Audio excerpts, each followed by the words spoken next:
В Усинске в честь 77-й годовщины победы в Великой Отечественной войне прошло первенство по самбо среди юношей и девушек. Соревнования городские.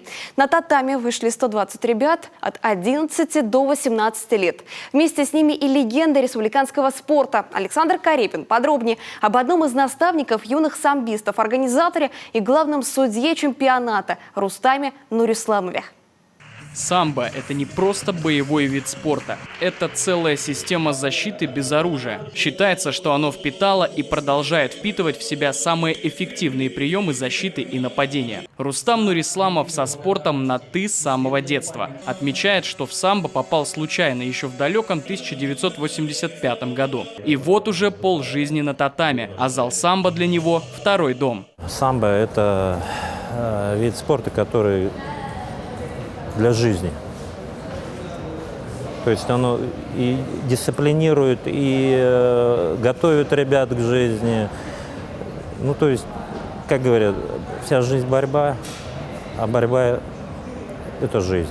Рустам Нурисламов известен в республике не только как успешный спортсмен. Он еще и опытный тренер и руководитель региональной федерации самбо. Но мало кто знает, что он еще и судья международного уровня. Несколько лет назад он судил поединки чемпионата Европы в Казани и чемпионат мира в Болгарии. Знаменитый спортсмен, имеющий столь высокую квалификацию, как никто другой, подошел на роль главного судьи усинских соревнований. Здесь у нас и победители, и призеры Северо-Западного федерального округа, и всероссийских соревнованиях. А есть ребята, вот, для которых эти соревнования являются первым.